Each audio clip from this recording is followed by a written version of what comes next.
welcome to Human Physiology. Today we're going to be doing the grip strength lab. And again, this is only precautionary. If we do go online, that will be using this actual lab. I will be actually performing the lab along with Crystal, our lovely TA here. All right, remember Crystal, and I'll introduce her obviously to you also during class, which I hope we get to see you during class.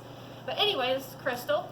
So we're doing the grip strength lab, which is technically our second lab, and again, you guys should have took the time to read over the lab and actually go over all the details, because some of the stuff I'm not going to go over, okay?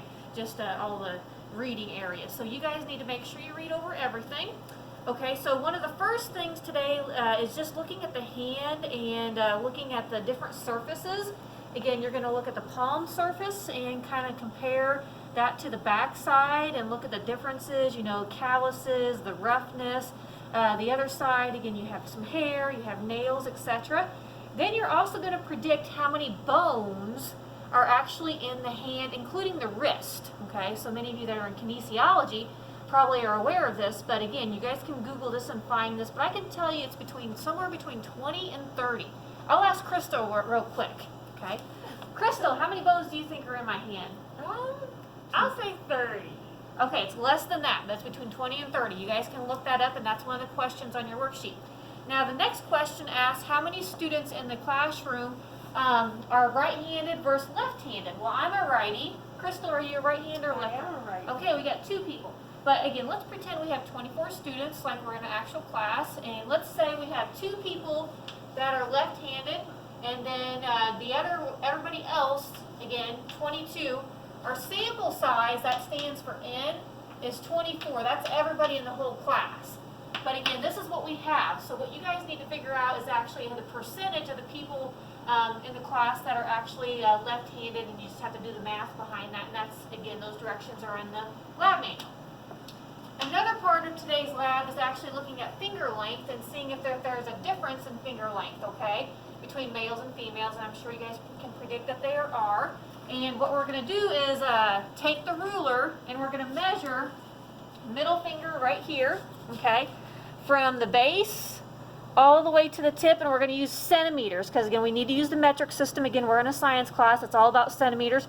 And again, I want to get as close as possible, and mine is about 7.5 centimeters. So I'm going to write that on the board.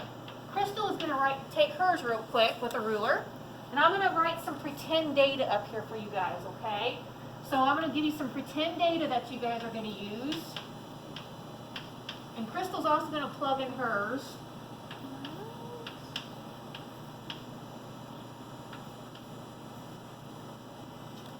Got some pretty long ones here. Yeah, I'm 8.1. she's 8.1. Okay, so I'm going to give you guys some pretend data too over here.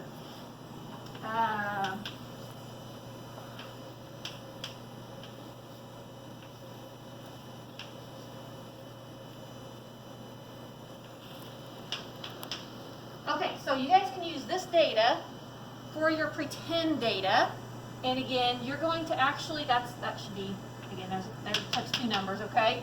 But you guys are going to use this for your pretend data and find the average for the males and the females and this sample size. Now, my sample size in this case would be 1, 2, 3, 4, 5, 6, 7, 8, 9, 10, 11, 12, 13, 14, 15. We'll pretend we had a class that was the size of, I said 15, I'm sorry. 15, right? Is that what I count that right? Mm-hmm. 1, 2, 3, 4, 5, 6, 7, 8, 9, 10, 11, 12, 13, 14, 15. Did I count too many? 1, 2, 3, 4, 5, 6, 7, 8, 9, 10, 11, 12, 13, 14, 15. Yeah, I'm sorry about that. So that's what happens when you're trying to do a recording and make mistakes. But anyway, so you're going to find the actual, we'll pretend our class has got 15 people in it now, and you have to find the percentage, or the average, the average male finger length and the average female finger length. And again, that's the sign for male and that's the sign for female. And again, you guys can pause your recording to get this data.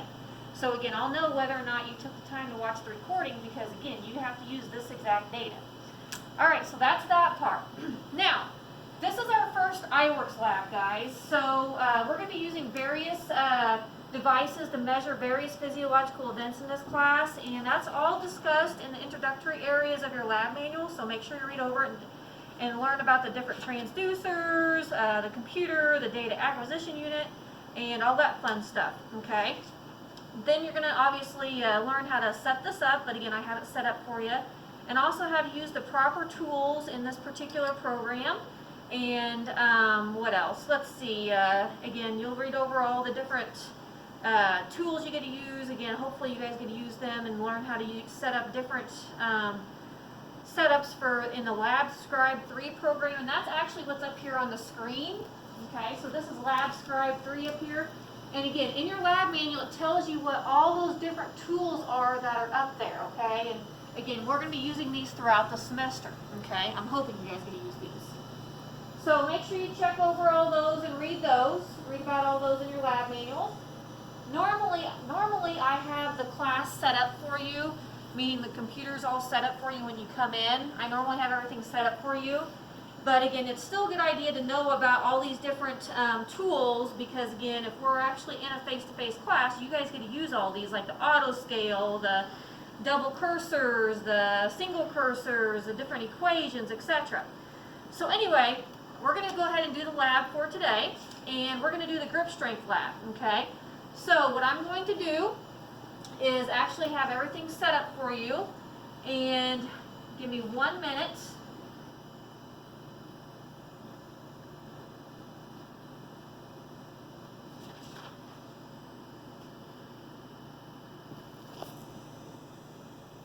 Alright, so again, I'm setting everything up for you right now, and what I'm going to do now is I'm going to go to the computer. You want to come around here for me? Yep.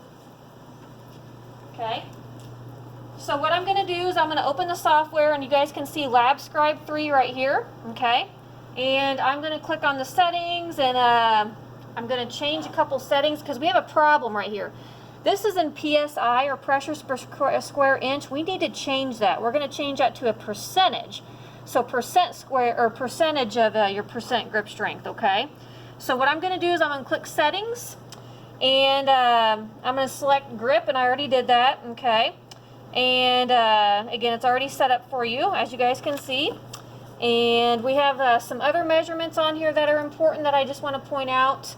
Let's see, we're going to look at the T2 minus T1, that's the time on here. We're going to look at the V2 minus V1, etc. Okay. And we're only using one channel today. In your lab manual, it actually shows you multiple channels. Okay. So what we need to do first of all is actually calibrate everything. Okay.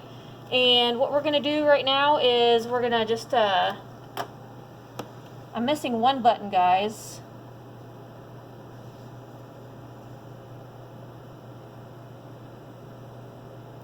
Give me 1 minute, please. Sorry. Mm-hmm.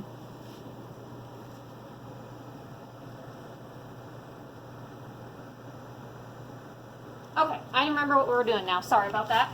So, I need to calibrate this for me, my own personal grip strength, and I want to change this PSI to percent.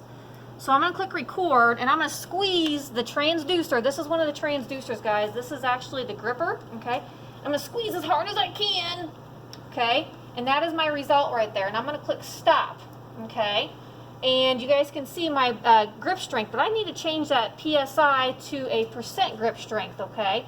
So what I'm going to do is I'm going to click on the V2 minus V1. I'm going to click down to simple. And, I forgot to do one quick thing. I'm sorry. I need to put this red cursor, see how I'm clicking and moving it, on a 0 anywhere. So that's my 0 now, and then I'm going to put the right cursor at my peak. Again, this is my maximum grip strength. I mean, I squeezed it as hard as I could. And again, that is like around 11.5 PSI. But I need to change this to percent. So I put this at the peak of my, the highest point there. Okay, so I'm going to calibrate this, and I'm going to turn the scale into actual percentage. Okay, so to do that, and this is explained in the directions, I'm going to click on simple, and I'm going to put the value of cursor, the first cursor, to 0, and then cursor 2 is going to be 100 because that was like my max. And then I'm going to change the unit name to percent because we want a percent grip strength. Okay, because after a while we're going to squeeze like 25%, 50%, 75%, and I'm going to click OK. Now, look at there. I just changed the axis right there to percent. It was PSI. So now we're good to go, okay? So other things that you guys can do is move the cursors around and change to a single cursor like I just did. And I'm going to put the cursor right here, and I'm going to say that this is my max. I'm typing that in the little marks field up there, and if I click enter, it's going to put a comment in there, because later on you guys are going to learn how to put comments in and read that in the directions. But again, let's say I record for like 10 minutes. I click record. Well, darn it, it's going off the screen, right? See, it went off the screen. But let's say 10 minutes has elapsed. I can actually scroll back, and I can go back, and that also puts a nice big a big black line right there, meaning that we're starting new recording. But anyway, going back to the one that I was just on, oh, that black line right there, it says max. It tells me what I was doing at that particular moment in time, okay? Again, it's like a continuous recorder. That's something else that's important. All right, so let me step back one sec, okay?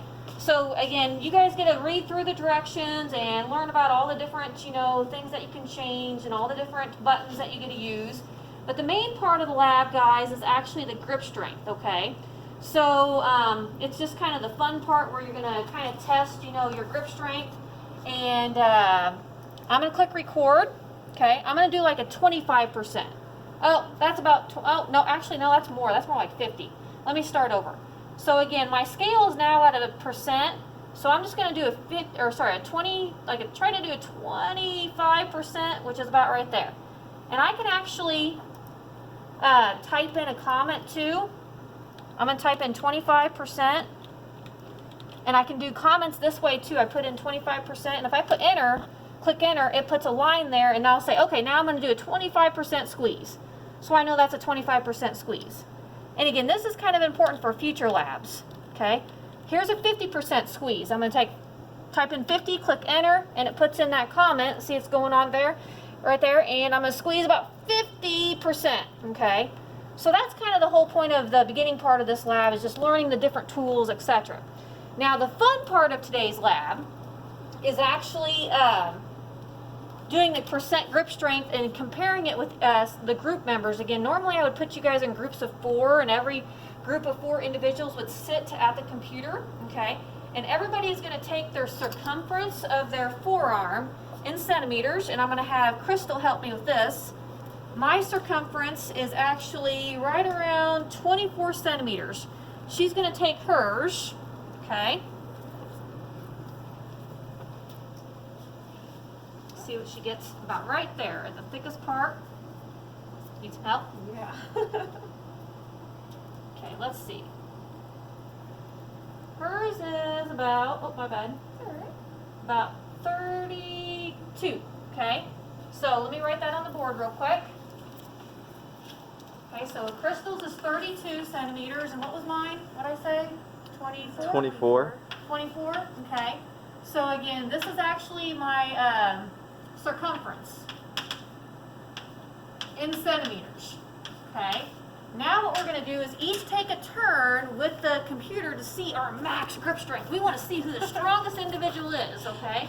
And we're going to let the 3 people that are in this room, including my video recorder, all take a turn and see what we get. And actually, let me take his arm length real quick.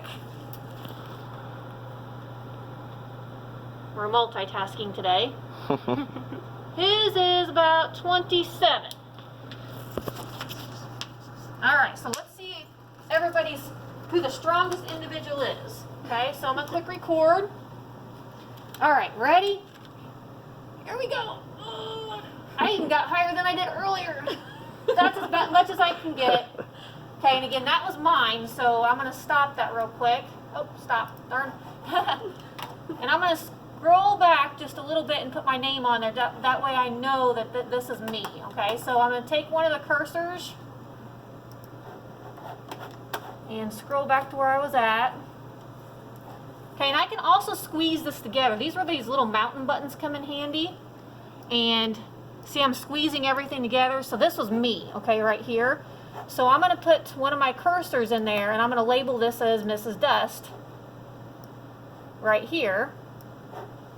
And I'm going to type in, my name's Holly, just so you guys know. And that's mine. All right, now I'm going to click record, and I'm going to let Crystal try it. Okay? And again, you want to use your dominant hand and squeeze as hard as you can. Okay, and I'm gonna click stop. Actually, I could type her name in real quick. This is another route just by typing her name in and then pressing enter. But again, I know the line should be a little bit over. Okay, now I got my recorder. Okay, Alright. he's gonna squeeze. Oh lordy, oh goodness, Whoa. all right, okay, he's got it, okay. All right. Now I'm gonna type in that this was his recorder. I'm not gonna give everybody's names out, okay? So I know that we have all of our data now, and I click stop. Now I need to look at and see, I can put that down, to see what the max is, okay? What the biggest one is. Now mine, I'm gonna move the little red cursors over. I'm gonna go back to a single cursor. I'm gonna put the cursor all the way at the top, and my max percent is stated right here, okay? I actually got 113, okay? So that's my percent grip strength, okay? Now let's see what Crystal's got. Move the cursor over. She's got about 84. Okay, and then our recorder, again, I just move the cursor over and it tells you right here at the top. He's got about 118. Oh man. All right, so that is the whole point of today's lab, okay? So we have 3 data points, okay? So this is Holly, this is Crystal, and this is the recorder individual that's holding my phone right now, okay? Now, one thing I forgot to tell you guys, you have to make some Excel sheets in here. You have to use Excel, all right? One of the areas that you have to do, or one of the areas, or one of the graphs that you have to do is like make an Excel graph, and the Excel directions are in the back of your lab manual, or they're also in the content area by your notes in D2L. So you're gonna make an Excel graph of this one right here, where you're gonna have 2 bars, and this is gonna be your average finger length. You're gonna have males and females, and obviously the centimeters is gonna be right here, okay? And then probably this is what it's gonna look like, males and females, okay? And again, use those directions. They're word for word on how to label all the axes titles. It gives you the titles, what graph to use in Excel, etc. So that's one graph you have to do. Another graph you have to do in Excel is this one. You're going to use this data right here, and you're going to plot the circumference of the arms against the percent grip strength, okay? And your hypothesis in this particular experiment is the larger the forearm, the higher the grip strength. But do we have a problem here, guys? I don't think it's going to come out quite right, okay? Because again, our data is going to be skewed because actually, sorry to pick on Crystal, sorry. She actually has the biggest arm, but she has the lowest percent grip strength, okay? So again, the directions are all in the actual lab manual where it tells you the title and, you know, what goes here, and you're going to make a line graph, but normally, in a lot of cases, let's say in a normal lab where we use like all the students in the class, our data might look something like this, where our hypothesis would be supported, where again, the higher the grip strength, or the larger the forearm size, the higher the grip strength. But that in this case is not going to be the case. So our hypothesis is actually going to be rejected. Okay? So do keep that in mind. So you have to make 2 Excel graphs. Okay? Now the last part of the lab is oh, there's one other fun little experiment. This is kind of fun. Okay? This is actually demonstrating fatigue. Watch what I'm going to do, guys. I'm going to space out. Okay? I'm going to space this recording back out. And again, the time's down here. You guys can see how long it takes. I'm going to space everything back out. 1 sec. So see how I spaced, or like decompressed versus compressing? I'm spacing everything back out. And what I'm going to do is I'm going to click record. Okay, and I'm going to record for a whole minute, me squeezing this as hard as I can. So here we go. I can also see the timer up here. I'm on 6 seconds. So I need to go for a whole minute. I got to squeeze as hard as I can for a whole minute. Now, is a minute a long time when you're, you know, thinking about it? Anyway, I might just do it for 30 seconds because my hand's getting, it's starting to hurt. And what's happening with my line, guys? You guys can tell me. What's going on with my line? Is it going down? Yes, it's starting to descend. Right. I'm only at 32 seconds. Actually, and deduct 6 seconds, right? Because I was already on 6 when I started. So I'm only at 30 seconds now. You guys got to do it for a minute, normally, in class. But I'm going to go ahead and stop. But let's see this. Now, this doesn't look like nothing, right? What I can do now is I can compress it and squeeze it together. That's where you guys can either use the magnifying lenses up here or the mountains. And I'm going to squeeze it all together. And voila, I just squeezed it all together. And I really compressed it. So see how it's going down? So normally you would print this out, guys, and you'd circle this whole area that's going down, and that represents fatigue. So in this case, what I want you guys to do, since you guys don't actually have the printout of this, you can actually just draw this on your worksheet and circle the whole thing, because that represents fatigue. Alright, so that's that lab. Again, sorry to compress it and go fast, but again, that's just the way this goes, again, with these types of recordings. But make sure you read everything and have a full understanding of what we did. Again, you don't necessarily have to, memorize all the buttons and all the directions from your lab manual. But again, I still want you guys to have an understanding of what we did. So make sure you read over your whole lab manual for this particular lab. And again, you have to fill out your worksheet and turn that in, and then do the 2 Excel graphs. All right? With that being said, see you next time.